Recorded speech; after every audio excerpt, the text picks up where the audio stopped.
Lucas capítulo 7, texto muito conhecido, versículo 11 em diante. Eu queria trazer uma mensagem para o seu coração que tem como título: Dessa vez será diferente. Repita isso: dessa vez será diferente. Lucas capítulo de número 7, conforme você for encontrando, você pode dizer amém. Amém, querido? Lucas capítulo 7, o versículo 11 em diante, está escrito assim: Logo depois, Jesus foi a uma cidade chamada Naim, e com ele iam seus discípulos e uma grande multidão. Ao se aproximar da porta da cidade, estava saindo o enterro do filho único de uma viúva, e uma grande multidão da cidade estava com ela. Ao vê-la, o Senhor se compadeceu dela e disse: Não chores. Depois aproximou-se, tocou no caixão, e os que carregavam pararam. Jesus disse: Jovem, eu lhe digo, levanta-se. O jovem sentou-se e começou a conversar, e Jesus o entregou à sua mãe. Amém, querido? Dessa vez será diferente. Por que o título dessa mensagem é esse? Porque se você observar o texto, você vai ver que esta mulher, a Bíblia diz que era uma viúva. Ou seja, esse trajeto e esse momento que essa mulher está vivendo aqui, não é novo para ela. Ela já viveu antes. Porque o texto diz que ela já tinha perdido o marido, tinha perdido o esposo, era uma viúva. E como naquela época os cemitérios eram fora da cidade, então essa mulher já sabia o caminho para o cemitério. Talvez a mulher já sabia, já tinha pegado amizade até com o coveiro. Ou seja, esse momento de dor, esse percurso na vida dessa mulher, não era uma novidade. Ela estava vivendo tudo aquilo de novo. A perda de uma pessoa querida, a perda de um familiar. E agora, dessa vez, é um filho. Talvez a dor possa ter sido maior, ou estava sendo maior. E por que eu falo para você, dentro dessa perspectiva, que dessa vez seria diferente? Porque quando ela perde o marido, Jesus não tinha se manifestado ainda. Quando ela perde o marido, é bem provável que Jesus não tinha nem encarnado ainda. E muito menos se aproximado dessa cidade, desse vilarejo chamado Naim. Porém, quando ela perde o filho, dessa vez Jesus já tinha encarnado, Jesus já tinha começado o seu ministério, e melhor ainda, Jesus estava à porta da cidade de Naim. Porque todas as vezes que Jesus chega, irmão, não importa o que passou, é daqui para frente, tudo vai ser diferente. Por isso que a Bíblia diz: esquecendo das coisas que para trás ficam, eu prossigo para o alvo. A nossa vida como cristão está dividida em dois momentos, em duas etapas: o antes e o depois de Jesus. Existe coisa na nossa vida que nós perdemos, nós vivenciamos, lutas que nós perdemos, batalhas que nós perdemos sem Jesus, que essas não voltarão mais, coisas passadas não voltam mais, mas hoje, com Cristo, tudo é diferente. Você recebe essa palavra? Porque Jesus está às portas da nossa cidade. Quando Jesus está às portas, isso é sinal que coisas incríveis vão acontecer.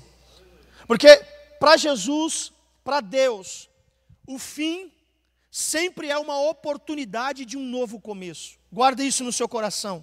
Para Deus, o fim sempre é uma oportunidade de um novo começo. Para mim e para você, quando nós encontramos uma situação como essa, a gente fala: acabou, é o ponto final. Para Jesus não.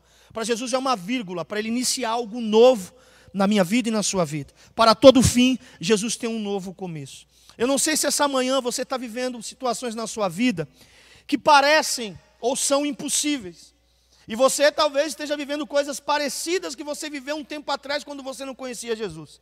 E o teu coração esteja apertado e perguntando: será que eu vou viver tudo aquilo que eu vivi um dia? Eu quero lhe falar uma coisa, meu irmão: Jesus está às portas da cidade, e dessa vez vai ser diferente. Se você olhar o texto, você vai ver que Jesus ele nem entra na cidade. Era comum Jesus chegar em uma cidade e entrar. Em alguns textos, algumas partes do Evangelho, em algumas cidades, Jesus entrava e ficava dias, semanas, em alguns meses. Mas na cidade de Naim, Jesus vai e ele nem entra, porque o milagre que vai acontecer aqui, vai acontecer na porta da cidade. Jesus faz o milagre e Jesus vai embora. Por quê? Porque Jesus, dentro da sua presciência, ele não queria entrar na cidade de Naim. Jesus queria entrar na história desta mulher e mudar completamente a vida dela. A palavra Naim no grego significa beleza, uma cidade bela, uma cidade bonita. Naim era um vilarejo que só aparece uma vez na Bíblia, mas era conhecido naquela época como um lugar onde as pessoas, os turistas, os peregrinos iam lá por causa da sua beleza. Naim era comparada com Jericó naquele tempo, uma cidade bonita. Mas Jesus não estava indo em Naim por causa da beleza da cidade. Jesus sabia que por trás daquela estrutura, daquela estética que todo mundo dizia, uau, que cidade linda, que cidade bem organizada, né? A arquitetura da cidade, uma coisa que enchia os olhos. Jesus não estava sendo levado por isso. Jesus sabia que por trás daquela beleza, por trás daquela aparência, por trás daquela estética, por trás daquelas portas, daqueles muros, existia uma mulher.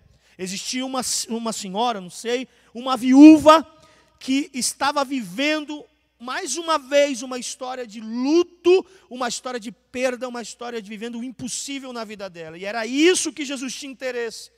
Porque Jesus, querido, ele não é atraído pelaquilo que enche os olhos.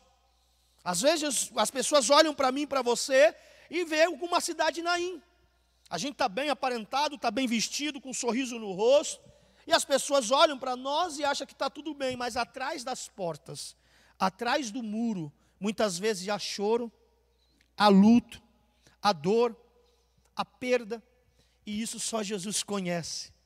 Por isso que quando Jesus vem até nós, ele não vem por causa da nossa roupa, ele não vem por causa do nosso sorriso ou da nossa aparência estética. Ele vem por causa da necessidade do nosso coração. Jesus não pode encontrar um coração contrito, um espírito abatido, uma alma sedenta, sem que pare para fazer um milagre, sem que pare para abençoar. Essa manhã Jesus te trouxe aqui, porque Ele sabe como é que está a sua vida além das portas. Jesus sabe como é que está o seu coração além dos muros.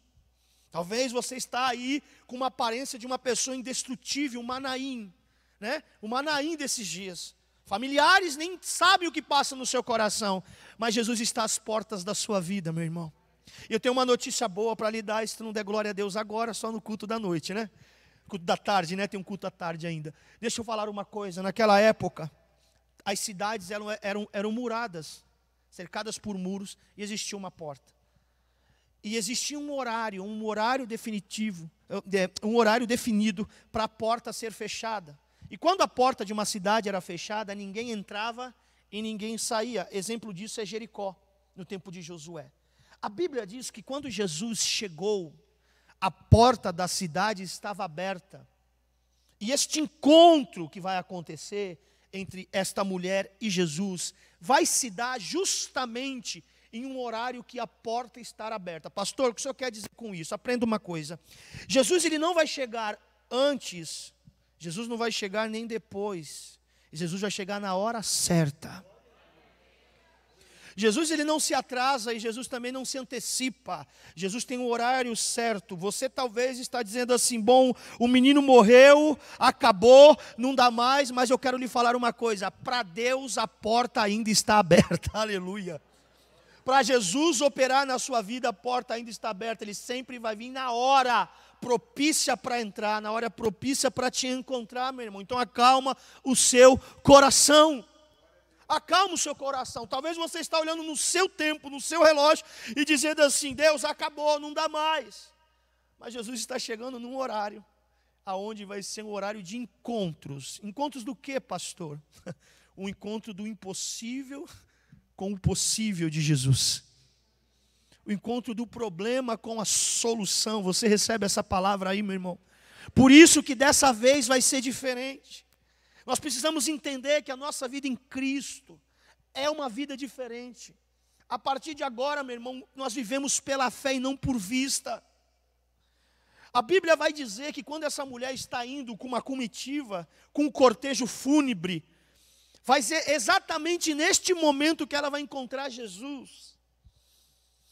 Se vocês entenderem o texto, o objeto do encontro aqui, escute, irmão, o objeto do encontro, a razão do encontro entre Jesus e esta mulher é justamente o filho morto. Porque se essa mulher não estivesse com seu filho morto nesse momento, levando para o cemitério para enterrá-lo, essa mulher não ia encontrar Jesus pela frente. Por que ela está encontrando Jesus? Porque a Bíblia diz que Jesus está vindo, se aproximando das portas da cidade, e essa mulher está indo levar o filho para enterrar. E vai ser justamente por conta disso que ela vai ter vai encontrar com a pessoa mais linda, mais bela, o homem que ia mudar a vida dela, a história dela para todo sempre, chamado Jesus. Pastor, o que o senhor quer dizer com isso? Escute, irmão, existem problemas na nossa vida, que a gente quando se depara com eles, a gente acha assim, por que isso está acontecendo? O que está acontecendo com a minha vida? Escute, irmão, existem situações na nossa vida que estão nos aproximando da pessoa de Jesus. Estão nos aproximando de Jesus. Irmãos, acredito que quase todos nós, com exceção aqueles que vieram de um berço cristão, quase todos que aqui estão, acho que 95% da igreja hoje brasileira, são pessoas que tiveram um encontro com Jesus, no dia que estavam levando os seus esquifes, os seus problemas, o dia que estava aquele peso do luto, aquele peso da prova, da dificuldade. Eu lembro que o meu encontro com Jesus foi justamente no dia que meu pai faleceu. A Bíblia diz que tudo coopera para o bem daqueles que amam a Deus, tudo coopera, irmão. Então existem problemas na nossa vida que vão nos levar para ter encontros com Jesus. Aí você diz, se esse menino morreu, provavelmente esse menino morreu de uma enfermidade. E por que Jesus não chegou antes? Talvez se Jesus chegasse antes, essa mulher talvez não seria tão impactada com a pessoa de Jesus como foi agora, nesse momento. É a mesma coisa de Lázaro. Jesus poderia chegar quando Lázaro estava enfermo, mas Jesus falou, não. Essa morte essa doença não é para a morte, mas é para a glória do Filho de Deus. É para a glória de Deus. E Jesus vai no quarto dia. E no quarto dia Jesus opera um grande milagre. A Bíblia diz que o vilarejo inteiro, a cidade inteira glorificou o nome de Deus e disse, um profeta poderoso se levantou entre nós. Escute, irmão, às vezes Deus vai permitir que situações se afunilem, piorem, porque Deus quer manifestar a glória dele com maior peso sobre a nossa vida. Então não fique preocupado, Deus está no controle de todas as coisas. Ainda é a hora do milagre, para Jesus sempre é a hora do milagre. Ele está à sua porta, da sua casa, da sua vida, da sua necessidade. Ele está lá esperando você chegar, porque Jesus não vai nem entrar, irmão. Porque justamente esse cortejo, justamente nesse momento de choro, nesse momento de velório, nesse momento de perda, Jesus vai transformar esse cenário de luto em cenário de milagres. Em cenários de milagre. Agora presta atenção, irmão, presta atenção. Como era feito esse cortejo naquela época? Existia um ritual, uma cultura, que quando o corpo era levado da casa até o cemitério, existia toda uma dinâmica desse cortejo. Na frente ia um sacerdote da cidade, ou às vezes um escriba ou um fariseu, uma autoridade religiosa. Porém, essas autoridades, elas tinham que ficar distante, no mínimo 15 metros de distância do esquife, porque tanto o sacerdote como o levita, como o fariseu, não podiam se aproximar de morto, de cadáveres, senão eles se tornavam impuros. Então, para você entender a dinâmica do cortejo, lá na frente ia um sacerdote, diga um sacerdote. Depois de 15 metros atrás, via o cortejo, uma multidão, que o texto diz uma multidão de pessoas, ou algumas pessoas, levando o esquife, aquele caixão aberto. E depois, o texto diz que vinha a mulher, a viúva, com um monte de pessoas, uma multidão de amigos familiares, ali levando uma palavra, abraçando, cuidando. Então presta atenção aqui, irmão. Na frente nós temos o sacerdote, no meio nós temos o esquife. Quem está entendendo, diga amém. Lá atrás nós temos a mãe amparada por uma multidão. Jesus está vindo do caminho oposto, ou seja, Jesus vai pegar o cortejo de frente. Se Jesus vai pegar o cortejo de frente, qual é a primeira pessoa que ele vai ver? O sacerdote. Jesus não fala com o sacerdote. Qual é a segunda situação que Jesus vai ver? O esquife. Jesus não fala, não toca, não faz nada ainda com o caixão, com o morto. A Bíblia diz que Jesus vai lá para o final da fila. E se tu não der glória a Deus agora, irmão? Jesus vai lá para o final da fila. E o texto diz assim, que Jesus passa por todo mundo, passa pelo sacerdote, passa pelo caixão e vai lá naquela mulher que está quase desmaiando nos ombros das pessoas, olha para aquela mulher e diz assim, não chores, não chores. O texto diz que Jesus viu a mulher e se compadeceu dela. Escute, irmão, está todo mundo olhando para o caixão. Está todo mundo olhando para o problema. Jesus está olhando para aquela mulher lá no final da fila. E Jesus sai daqui, passa por todo mundo e chega até aquela mulher e libera uma palavra de consolo, uma palavra de ânimo, uma palavra de fé, dizendo para ela, não chores. O que Jesus está querendo dizer para ela? Vai ficar tudo bem.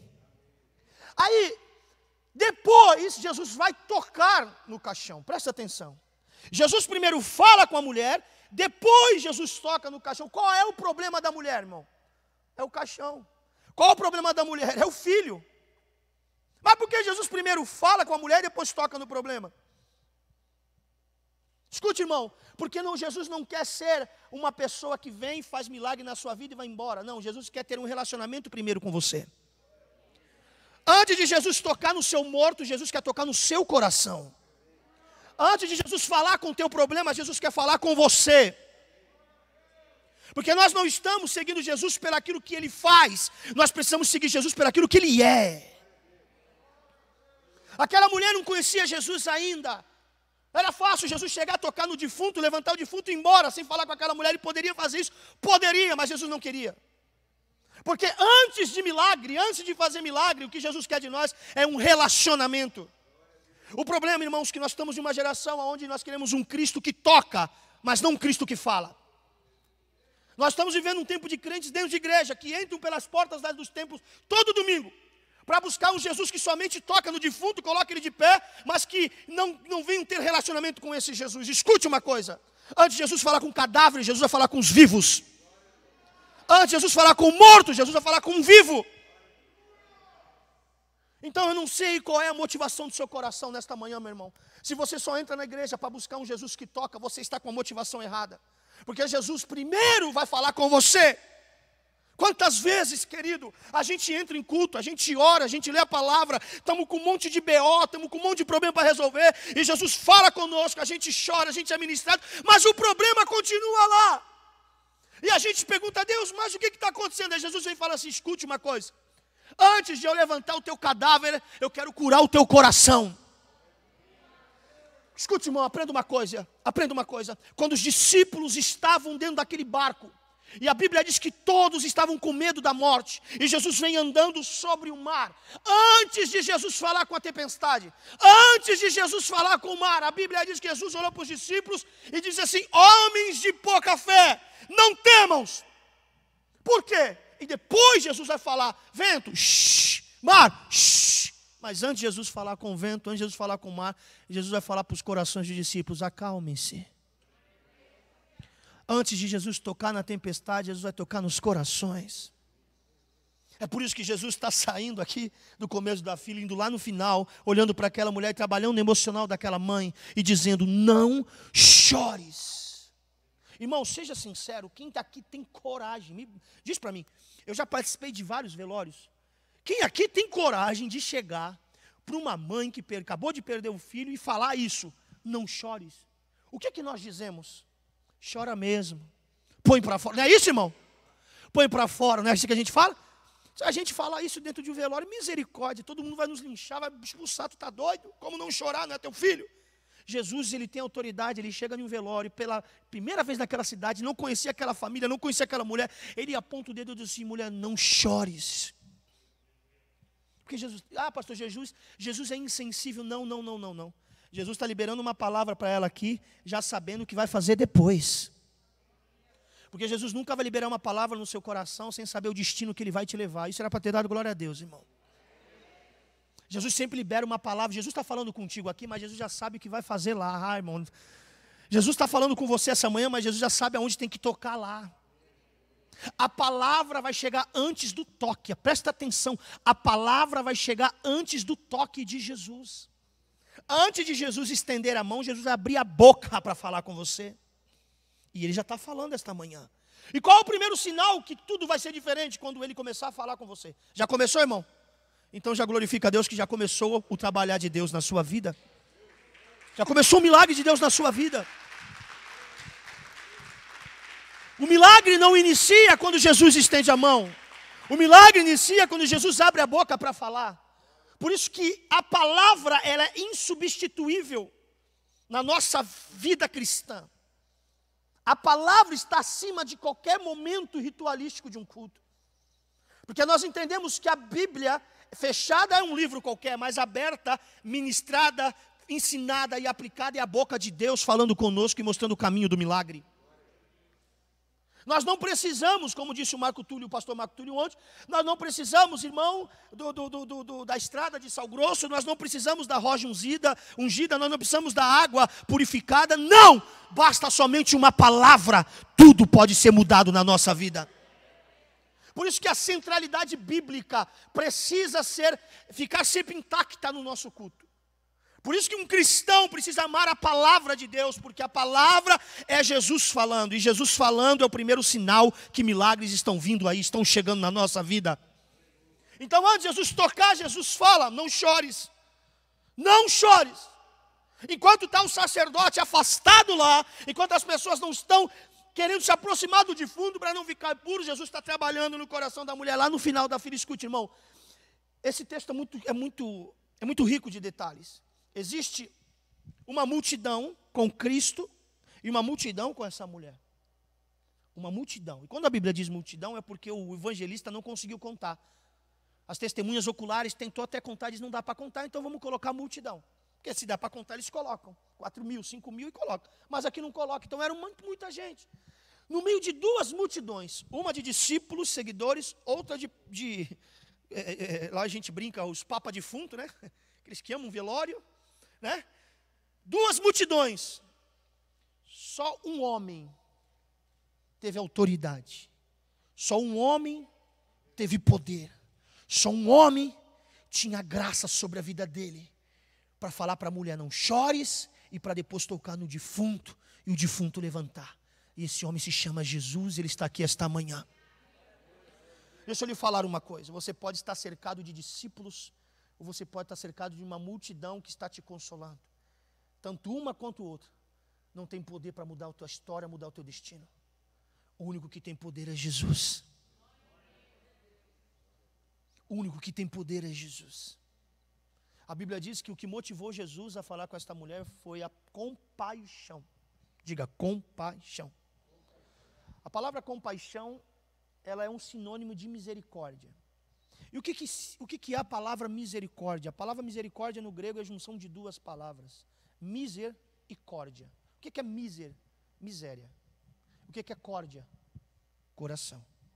Essa palavra na prática, misericórdia, é como alguém falando para Deus assim, Deus, está vendo a minha miséria? Então, traga a tua córdia ao teu coração e sente o que eu estou sentindo e me ajuda. A aplicação da palavra misericórdia é: tenha compaixão da minha miséria, traga o teu coração e sinta as dores que eu estou sentindo. Por isso que quando Jesus viu aquela mulher, Jesus se compadeceu. Por quê? Porque a dor dessa mulher tocou nele. A miséria dela tocou nele. Você lembra de Lázaro? Jesus ia ressuscitar Lázaro, sim ou não, irmão? Por que Jesus chora? Porque Jesus, ele era 100% Deus e 100% homem. Jesus mesmo como Deus sabia que ia fazer milagre, mas como homem ele era sensível. É o amigo que tinha morrido, estava todo mundo chorando. Aí a miséria de Marta, a miséria de Maria, tocou no coração de Jesus e ele chorou. Mas aí Jesus chora, um versículo como homem. Aí o texto diz que depois ele se levanta como Deus e diz, aonde colocar o defunto? Tira a pedra e disse, Lázaro, vem para fora. Quando você diz, Senhor, tem misericórdia de mim, é justamente isso que Jesus está fazendo. Está trazendo o coração dele, sentindo as tuas dores e dizendo, eu vou te ajudar. E sabe o que é o que é mais incrível na Bíblia? Que essa compaixão, essa misericórdia se renova a cada manhã. Aí você fala, por que se renova a cada manhã? Deus precisa ser misericordioso todos os dias? Em sua essência e seu caráter, não. Não há uma necessidade em Deus de Ele ser misericordioso. Mas há uma necessidade em nós de receber todo dia essa misericórdia. Pastor, o que você quer dizer com isso? Irmão, não falta misericórdia. De segunda a segunda, o celeiro de Deus tem misericórdia para a sua vida. Não importa o grau, o nível, o gênero de miséria que você está vivendo.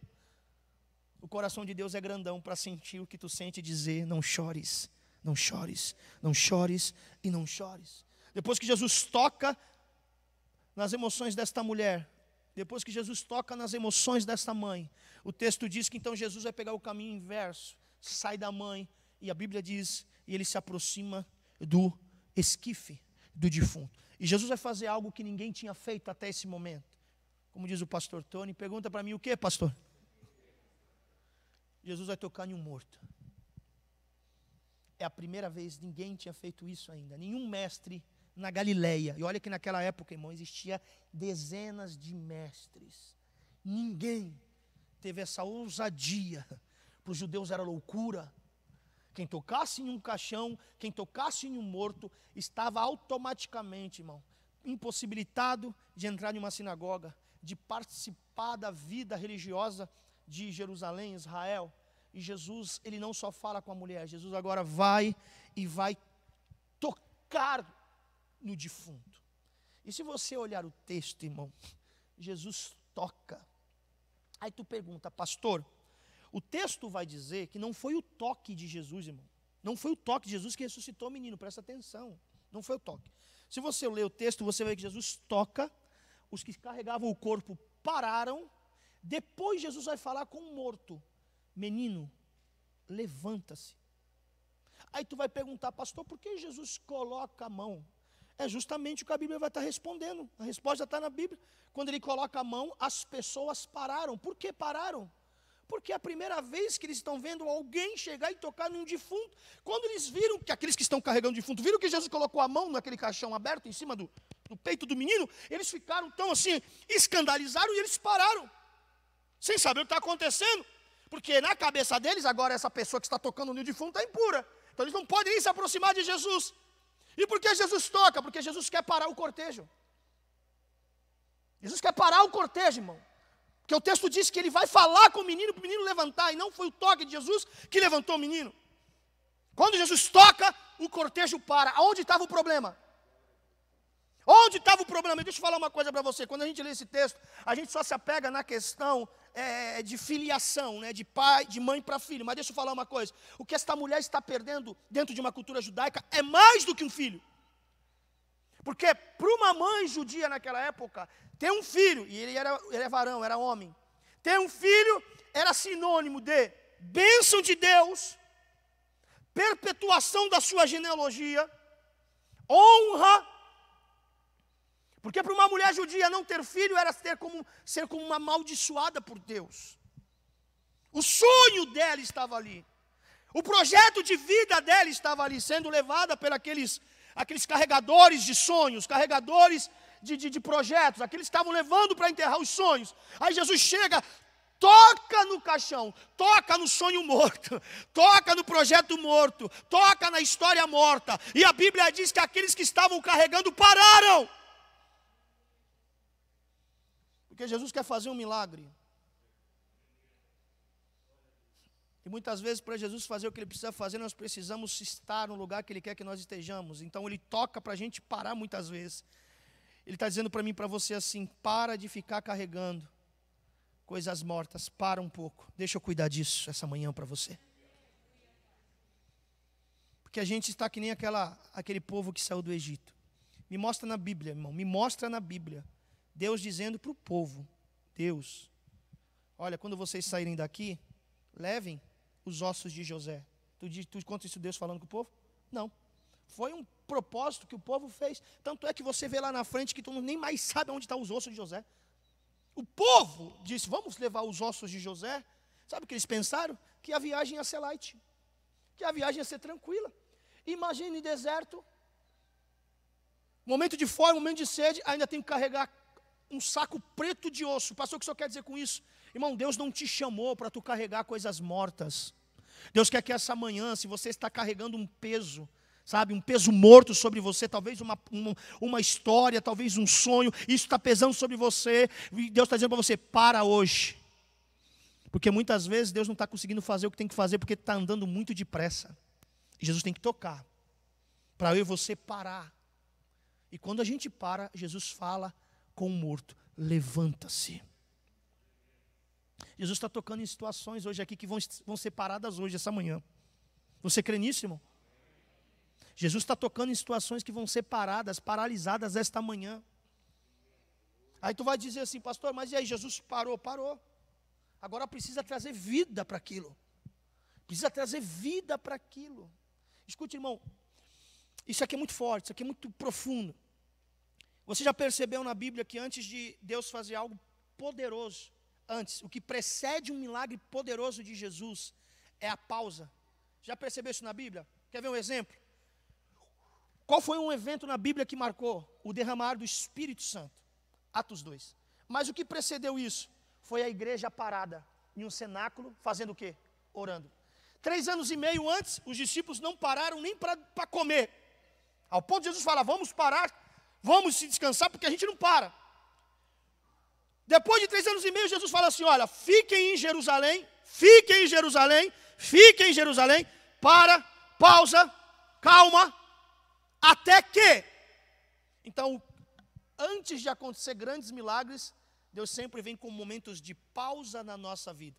Porque para Deus o parar não é retroceder. Para Deus o parar é esperar algo maior que está chegando. Jesus, antes de operar grandes milagres, ele se retirava para o monte, parava tudo e ficava ali. Quando ele descia, ele escolhia os 12 apóstolos. Quando não descia, ressuscitava morto, fazia coisas extraordinárias. Irmão, escute uma coisa: esta quarentena não foi um retrocesso. Essa quarentena foi uma pausa que está precedendo algo muito maior que está chegando aí. Jesus tocou porque a gente estava carregando muita coisa que não deveria carregar. Jesus parou, para tudo. Acabou. Paramos, irmão. Agora está o corpo aqui, e nesses 4, 5 meses de paralisação, Jesus está liberando palavras: levanta, levanta, levanta, levanta. Você estava caminhando e o teu casamento estava morto sobre os teus ombros. Aí Jesus falou: fica em casa. Dá atenção para o teu marido, dá atenção para o teu filho. E o que Jesus está fazendo nesse processo que tu parou o teu esquife? Está dizendo: levanta. E o teu casamento está levantando. Está dizendo para o seu filho: levanta. E o seu filho está levantando. Você está entendendo isso, irmão? E depois, Jesus vai conversar com um morto. Menino, levanta. O menino está assim, irmão. A mãe já está lá com o olho desse tamanho. Primeira vez que vi Jesus. Irmão, se o menino não levantar, perna para quem te quer. Imagina aquela multidão que está com o discípulo, estão todo mundo com medo, dizendo: rapaz, que furiosa que Jesus nos colocou. Imagina, irmão, tu indo com o pastor Tony numa cidade, chega lá, ele encontra um velório, você é amigo do pastor, está junto, chega lá, ele coloca a mão no corpo, no defunto, fala: levanta. Como tu ficaria, irmão? Olha para Pedro agora. Pedro está dizendo: rapaz, nós vamos morrer aqui. Se esse menino não levantar, estamos perdidos. E o engraçado é que é Jesus que toma a iniciativa. A mãe não ora, a mãe não pede, Jesus dá a cara a tapa. Irmão, com outras palavras para tu entender, Jesus gosta de se meter em confusão, né, irmão? Quantas confusão que eu e você às vezes colocamos Jesus, mas muitas Jesus entrou porque quis, né? Falando assim: eu vou resolver essa situação para você. Aquilo que tu não consegue, eu vou fazer. E o menino está deitado aqui, e Jesus fala para ele: levanta-se. E o texto diz que o menino fez assim. Irmão, eu creio na Bíblia, irmão. O menino levantou. O menino levantou. Aí sabe o que o texto vai dizer? E eu quero terminar aqui. Que diz assim, em algumas traduções está: e Jesus restituiu a mãe, né? Em algumas traduções estão assim. A minha tradução diz que Jesus entregou o filho para a mãe. Aonde estava a mãe? Jesus está fazendo um milagre aqui no meio. Sacerdote, cadáver, a mãe lá atrás. Quando o menino levantou, eu vejo isso, eu creio nisso. Jesus pegou a mão do menino vivo. Vivo! Pegou a mão do menino, falou: vem comigo. E o texto diz no seu, está na Bíblia. Está aqui, ó, é teu, volta para casa. Se o coveiro estava te esperando com a pá na mão, vai morrer cansado lá de esperar, porque tu não vai pro cemitério, tu vai voltar para casa, viver uma nova história, porque agora tudo será diferente. Deixa eu terminar brincando com vocês aqui. Todo velório tem um cafezinho, Não é assim, irmão? Quem já foi em velório, principalmente aqui de madrugada, tem um cafezinho, tem uma bolachinha. Então já quero dizer uma coisa para os teus inimigos, que o café vai esfriar, a bolacha vai murchar e o coveiro vai ficar esperando. Porque nem no cemitério você vai chegar perto. Deus hoje, Jesus essa manhã está ressuscitando sonhos aqui. Projetos aqui. Para quem falou assim, olha, vai ser tudo de novo. Não, agora é diferente porque Jesus está na minha cidade. Jesus está na minha vida. Antes eu sofri porque eu não conhecia Jesus. Mas hoje meus olhos o contemplam. Agora eu conheço Ele por ver e não por ouvir falar. Agora tudo vai ser diferente, irmãos. Sabe, eu não sei se você tem esse sentimento, mas às vezes vem isso sobre mim. Que eu estou firme com Jesus há 15 anos, mas eu vim de um mundo muito louco. E às vezes eu fico pensando, e a gente sabe, claro, a gente sabe que tudo é tempo de Deus, tudo é o propósito de Deus, a gente sabe tudo isso, mas às vezes a gente pensa isso, a gente ser humano, a gente pensa. Eu fico pensando e falo, meu Deus, por que eu não entreguei a minha vida a Jesus antes? Quantas coisas, quantas situações que hoje, que eu iria deixar de viver, de sofrer, de fazer pessoas sofrer por este conhecimento que hoje eu tenho. Quem aqui já pensou isso, irmão? Hoje eu brinco, eu falo, meu arrependimento hoje é de não ter aceitado Jesus antes. Antes, tive tanta oportunidade, mas tive que sofrer, quebrar a cara, perder pai, cair nas drogas, fazer um monte de coisa errada, para depois, quando estivesse lá, no fundo do poço, sentindo aquele gostinho da lama, aí segurar na corda da graça e subir. Mas o Espírito Santo falou uma vez no meu coração, falou, filho, não dá mais para mudar o passado, porque o teu passado já foi jogado no mar do esquecimento. Mas eu estou construindo pontes no teu presente, para te levar a futuros tremendos e maravilhosos que eu tenho para você. Então, irmão, deixa eu falar uma coisa para você. Jesus está restituindo sonhos, está pegando sonhos que estavam mortos, ressuscitando, colocando de pé, pegando, indo até a mãe e dizendo, está aqui que o filho é teu, pode voltar para casa. Pode voltar para casa. E com essa palavra hoje você vai voltar para sua casa. Agora será diferente. Você pode aplaudir a Jesus? Fica de pé. Se coloque de pé em nome de Jesus. Queria que você repetisse isso assim, ó, profeticamente. Agora será diferente. Diga assim, o coveiro, dessa vez, não verá os meus sonhos sendo enterrados. Porque eu vou levar os meus sonhos vivos para casa. Coloque a mão no seu coração. Senhor, nós te louvamos, nós te glorificamos esta manhã. Tu és o Deus do impossível, Pai. Para todo fim o Senhor tem um novo começo. O Senhor é o Deus que chega sempre na hora certa. O Senhor nunca vai chegar atrasado ou adiantado. O Senhor tem propósito em cada segundo, em cada minuto que vivemos, Jesus.